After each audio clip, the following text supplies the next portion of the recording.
বন্ধুরা ছোট ইউটিউবারদের জন্য একটা নতুন ওয়্যারলেস মাইক্রোফোন আমাদের হাতে চলে আসছে। এখন এটা আনবক্সিং করে আপনাদেরকে দেখাবো। নিচে রাখলাম, ক্যামেরাম্যানকে বলবো একটু মনোযোগ দিয়ে দেখাইতে। এটা হলো SX9 ওয়্যারলেস মাইক্রোফোন। এটা হচ্ছে ডুয়াল মাইক্রোফোন। আমি দেখাচ্ছি। প্রথমে আমি এই প্যাকেটটা একবার খুলতেছি। খোলার পর এইখানে দেখেন একটা হচ্ছে আপনি RX পেয়ে যাবেন, মানে ট্রান্সমিটার যেটাকে আমরা বলি। সো এটা মোবাইলের সাথে লাগাতে হয়। তারপর এখানে হচ্ছে TX পাবেন। TX মানে হচ্ছে এটা রিসিভার, এটা রিসিভার এবং এটাও রিসিভার, একসাথে দুইটা রিসিভার।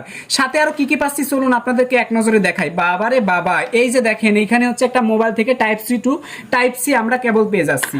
তারপর এখানে রয়েছে দেখতে পাচ্ছেন 3.5 mm জ্যাক, আমরা চাইলে কানেক্ট করতে পারবো। এবং এখানে রয়েছে charging cable USB to type C. এখানে তাও ডাবল টাইপ সি ভাই, একসাথে আপনি চাইলে দুইটা, এই যে এখান থেকে দেখুন TX, এই দুইটা ডিভাইসকে আপনারা সার্চ করতে পারবেন। তো এই ভিডিওটি যদি ভালো লাগে থাকে দেরি করবেন না, তাড়াতাড়ি ভিডিওতে একটা লাইক করে দেন। চ্যানেলে নতুন থাকলে এই চ্যানেলটা সাবস্ক্রাইব করে আমাদের পাশে থাকুন।